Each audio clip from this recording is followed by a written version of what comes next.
Hey guys, William Hanson here with Rokslide.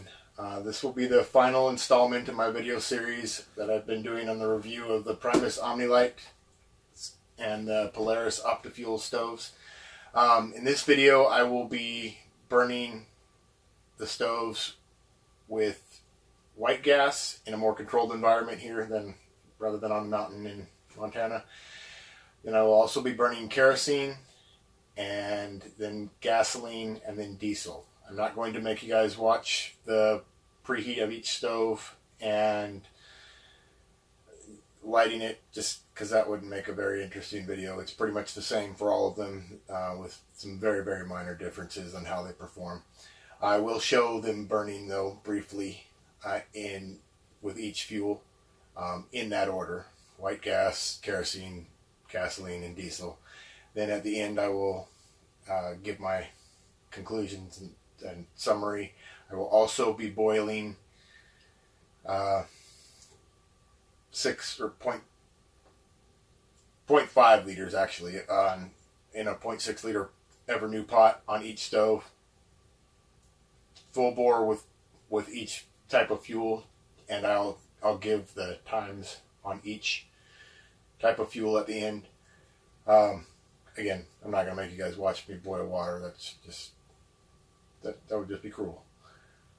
So, I'll give a little snapshot of each of the types of fuel burning with both the stoves, and that's pretty much going to be it. All right.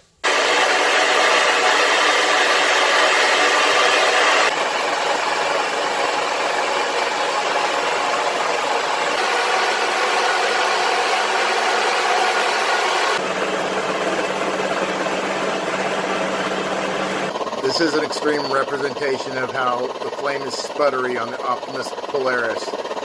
This is diesel fuel. Okay, now that we've seen both stoves burning with 4 different types of petroleum-based fuel, I'll give you the numbers on what it took to boil 0.4 liters of water in the ever new titanium pot. The Polaris took 3 minutes 13 seconds with white gas, and the Omnilite 3 minutes 40 seconds. Kerosene, the Polaris took 2 minutes 47 seconds, and the Omnilite took 2 minutes 42 seconds. Gasoline, the Polaris took 3 minutes 24 seconds, and the Omnilite took 2 minutes 34 seconds. Diesel, the Polaris took 3 minutes 29 seconds, and the Omnilite took 3 minutes 30 seconds. So real close there. Now, the Polaris may have taken longer on the gasoline because it did have a failure there, and I ended up having to break down the stove, pull the valve apart, pull the jet out, and clean everything. So it might not have been the fault of the stove. It might have just been dirty fuel. And the luck of the draw, this stove got it when this one could have just as easily. I can't verify that either way. I know I did run the boil times twice, and it was not any better the second time. But that was before I took everything apart and cleaned it. This one also had a failure, but I think it was my fault. When I got impatient pumping this up, I was getting too fast at pumping it. There's a little fibrous cup inside that actually pushes the air down, and in my haste, I think I pushed it too fast, and it partially turned that cup inside out, and it was no longer pushing air. So I had to pull it apart and straighten the cup up, put it back together. Not a big deal. I think it was my fault, but it still happened. They both performed pretty much as the manufacturer said they would. I can tell you that the Optimus used more fuel in every type of fuel. I think that, well, I know it's at least partially due to the fact that the heat exchanger is much heavier, so it takes a lot more primer fuel to get it warmed up. than the Omnilite here, but it also seems to have a bigger orifice and releases more fuel for the flame.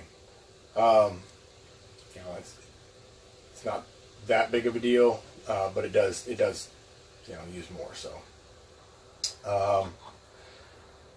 the Optimus does have a sputtery flame with every type of fuel. I figured it would probably even out somewhere in the middle, but it never did. And I don't think it's necessarily a problem, but it's not a clean, crisp flame like the Omnilite is. They both developed soot toward the end with diesel. Diesel's dirty fuel.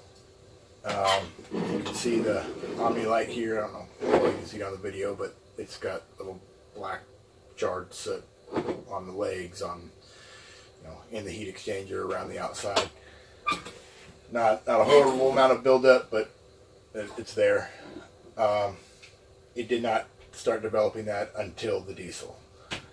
The Polaris started in the very beginning with white gas, which is a clean fuel, and it stayed pretty consistent all the way through at developing a similar amount of soot, on the legs, on the outside of the body, and in the heat exchanger. Again, not that big of a deal, but something to note.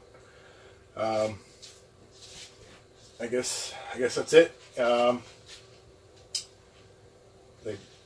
They're both pretty functional stoves for expedition type stoves. And if you want to hear my final verdict, you're going to have to read my review on Rokslide.com, which should be out here fairly soon. Thank you for your time.